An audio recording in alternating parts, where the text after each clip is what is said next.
রোদে ঝলমলে বিকেল, মাঠ জুড়ে ধুলো উঠছে।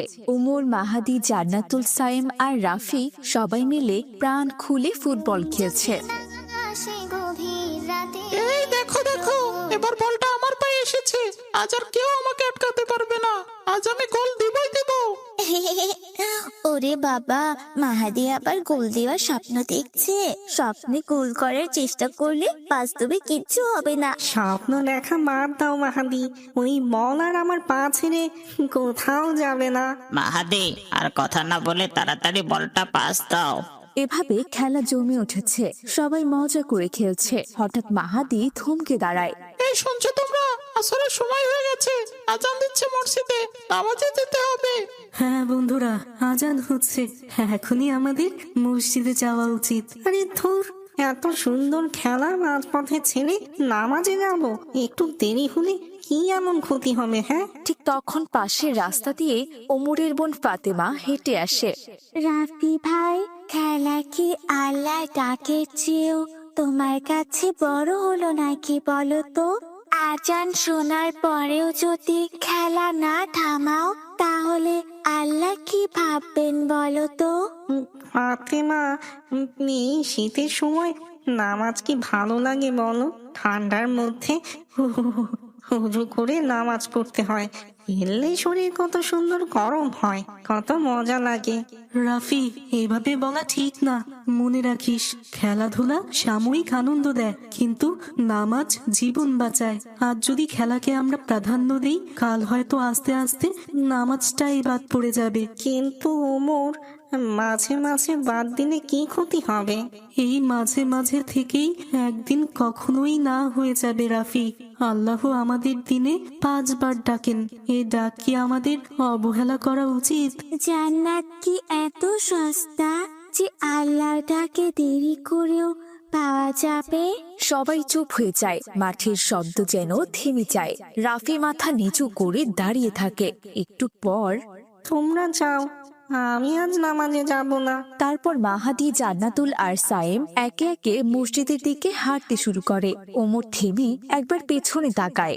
বন্ধু রাফি, তোমার জন্য আমাদের মন খারাপ লাগছে, কিন্তু সিদ্ধান্তটা তোমার নিজেকেই নিতে হবে। ফাতেমাও নীরবে তাকিয়ে থাকে রাফির দিকে, আর রাফি মাঠের মাঝখানে একা দাঁড়িয়ে থাকে। বলটা ধীরে ধীরে গড়িয়ে তার পায়ের সামনে থেমে যায়। নামাজ শেষ।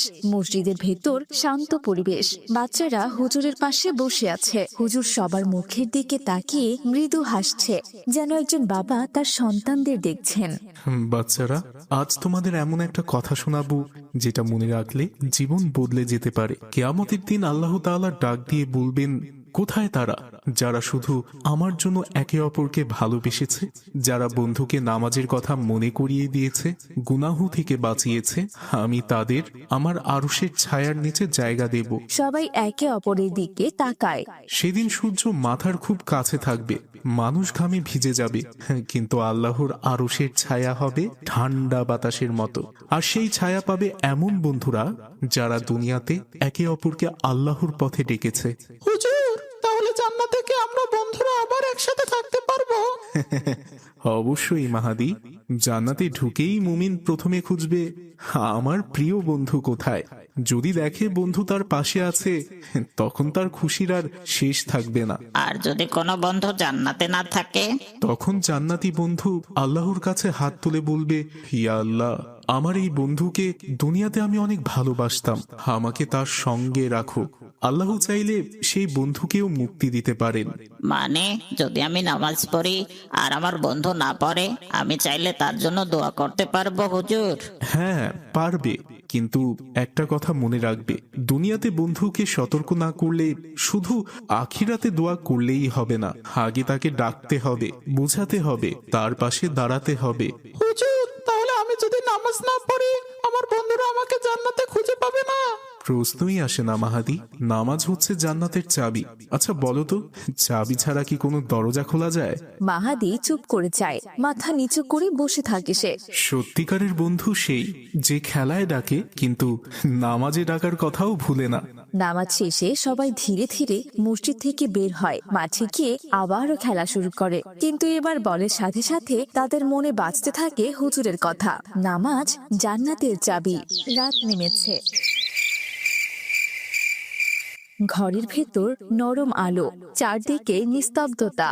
ওমর মায়ের পাশে বসে আছে, মুখে চিন্তার ছাপ।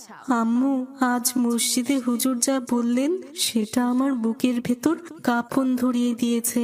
তিনি বললেন, বন্ধু শুধু মাঠের সঙ্গী নয়, বন্ধু আসলে আখিরাতের পথ চলার সাথী। যদি বন্ধু ভালো হয় সে আমাকে হাত ধরে জান্নাতের দিকে নিয়ে যাবে, আর যদি খারাপ হয় সে অজান্তেই আমাকে আগুনের দিকে ঠেলে দেবে। আম্মু, এই কথা ভেবে আমার খুব ভয় লাগছে। ভয় পাওয়াটাই তো ভালো লক্ষণ বাবা, কারণ যার ভয় আছে তার ঈমান এখনো জীবিত। হুজুর যা বলেছে তা একদম সত্য। দুনিয়ার বন্ধুত্ব অনেক সময় রঙিন ফুলের মতো, দেখতে সুন্দর কিন্তু কোনো গন্ধ নেই। আখিরাতের বন্ধুত্বই আসল বন্ধুত্ব।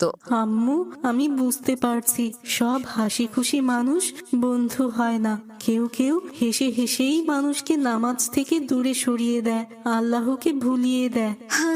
ঠিক তাই বাবা, যে বন্ধু তোমাকে নামাজের সময় থামতে শেখায় সেই তোমার জন্য রহমত, আর যে বন্ধু আল্লাহর ডাক এড়িয়ে যেতে শেখায় সে অজান্তেই তোমার ক্ষতি করছে। মন্দ বন্ধুত্ব বাইরে থেকে মধুর মতো, কিন্তু ভেতরে বিষ। আম্মু, আগে আমি বন্ধু বাঁচতাম শুধু খেলাধুলা দেখে, কে ভালো খেলছে, কে বেশি মজা করে, এই ছিল আমার বিচার। কিন্তু এখন আমি বুঝেছি আসল বিচারটা হওয়া উচিত কে আমাকে আল্লাহর কাছাকাছি নিয়ে যাচ্ছে। মাশাআল্লাহ ওমর, যে ছেলে এই কথাটা বুঝে গেছে সে কখনো একা থাকবে না বাবা। আল্লাহ নিজেই তার জন্য ভালো বন্ধু পাঠাবেন ইনশাআল্লাহ। আম্মু, আমি চাই আমার বন্ধুরা যেন শুধু মাঠে নয়, কবরের অন্ধকারেও আমার পাশে থাকে। আমি চাই জান্নাতের দরজায় গিয়েও যেন আমরা একে অপরকে চিনতে পারি। ইনশাআল্লাহ বাবা, যদি তুমি এই নিয়তে বন্ধুত্ব করো তাহলে আল্লাহ তোমার প্রতিটি বন্ধুত্বকে ইবাদতে পরিণত করবেন। মনে রেখো, একজন সৎ বন্ধু দুনিয়ায় হাত ধরে রাখে, আর কিয়ামতের দিনও আল্লাহর রহমত পেয়েও তোমাকে সে ছেড়ে দেবে না।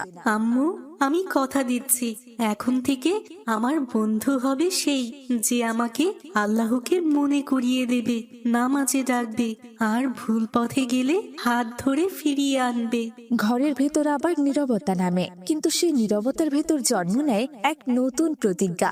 বন্ধুত্ব হবে জান্নাতের পথে। রাত গভীর, ওমর ঘুমের অতলে তলিয়ে যায়। হঠাৎ তার সামনে খুলে যায় এক অচেনা জগৎ, সবুজে ঘেরা জান্নাতের বাগান, স্বচ্ছ নদীর কোলাহল ধ্বনি, বাতাসে ফুলের মিষ্টি ঘ্রাণ, চারপাশে ফেরেশতারা শান্ত হাসিতে তাকিয়ে আছে। সুবহানাল্লাহ, এত সুন্দর, মনে হচ্ছে বুকের ভেতর সব ভার হালকা হয়ে গেছে। কিন্তু হঠাৎ সে থমকে দাঁড়ায়, চারপাশে তাকিয়ে তার মুখের হাসি মিলিয়ে যায়। এখানে তো সবাই আছে, কিন্তু রাফি কোথায়? আমি তাকে দেখছি না কেন? জান্নাত এত সুন্দর হলেও রাফি ছাড়া আমার মন ভরছে না। হঠাৎ আকাশের দিক থেকে এক গম্ভীর কণ্ঠ ভেসে আসে। ওমর, তোমার বন্ধু এখানে নেই। সে দুনিয়াতে নামাজকে অবহেলা করেছিল, কোরআনের ডাক শোনেনি, তাই সে এখন শাস্তির স্থানে আছে। ওমরের শরীর কেঁপে ওঠে, সে দূরে তাকায়। ভয়ঙ্কর আগুনের লেলিহান শিখা, আর্তনাদের শব্দ, আর সেই আগুনের ভেতর রাফির কষ্টে জর্জরিত চেহারা। না না না, আল্লাহ, এটা হতে পারে না। রাফি আমার বন্ধু, সে কষ্ট পাবে আর আমি একা জান্নাতে থাকবো, এটা এটা আমি মানতে পারি না। সে দৌড়ে সামনের দিকে যায়, হাত তুলে কাঁদতে থাকে। ইয়া আল্লাহ, তুমি তো পরম দয়ালু, তুমি চাইলে মুহূর্তেই সব বদলে দিতে পারো। আমার বন্ধুর ভুল ছিল, কিন্তু তোমার রহমত তো তার চেয়েও বড়। হে আল্লাহ, তাকে ক্ষমা করে দাও। আমি জান্নাতে এসেও তার অপেক্ষা করছি, তাকে ছাড়া আমার জান্নাত পূর্ণ হয়নি। আকাশ যেন নীরব হয়ে যায়, তারপর রহমতের আলো ছড়িয়ে পড়ে চারপাশে। ফেরেশতারা দ্রুত এগিয়ে যায় আগুনের দিকে। আগুন নিভে যাচ্ছে, রাফিকে তুলে আনা হচ্ছে। ওমর, আমি কত বড় ভুল করেছি। দুনিয়ায় আমি নামাজকে হালকা ভেবেছি, আল্লাহর কথা কথা ভুলে গিয়েছি। যদি তুমি আমার জন্য কান্না না করতে, যদি তুমি আল্লাহর দরবারে হাত না তুলতে, আমি আজ শেষ হয়ে যেতাম। তুমি শুধু আমার বন্ধু নও ওমর, তুমি আমার মুক্তির কারণ। তুমি আমাকে বাঁচিয়েছো। রাফি, বন্ধুত্ব মানে শুধু একসাথে খেলা নয়, বন্ধুত্ব মানে একজন আরেকজনকে আল্লাহর কাছে পৌঁছে দেওয়া। আজ আমরা বুঝলাম সত্যিকারের বন্ধু সেই যে তোমাকে জাহান্নাম থেকে বাঁচাতে আল্লাহর দরবারে দাঁড়ায়। এরপর ওমরের ঘুম ভেঙে যায়।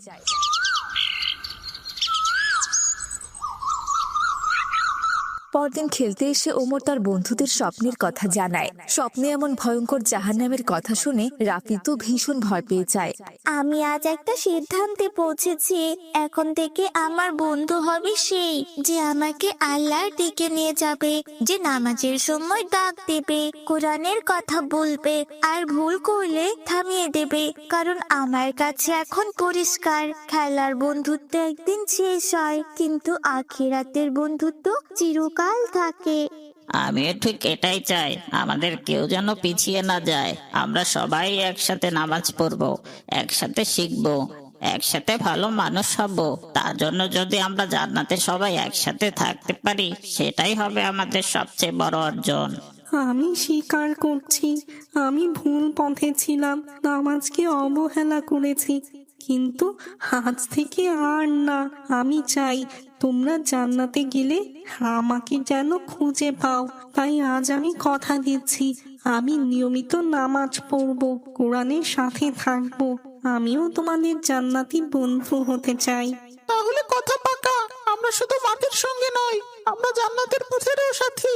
সবাই একসাথে হাত তোলে।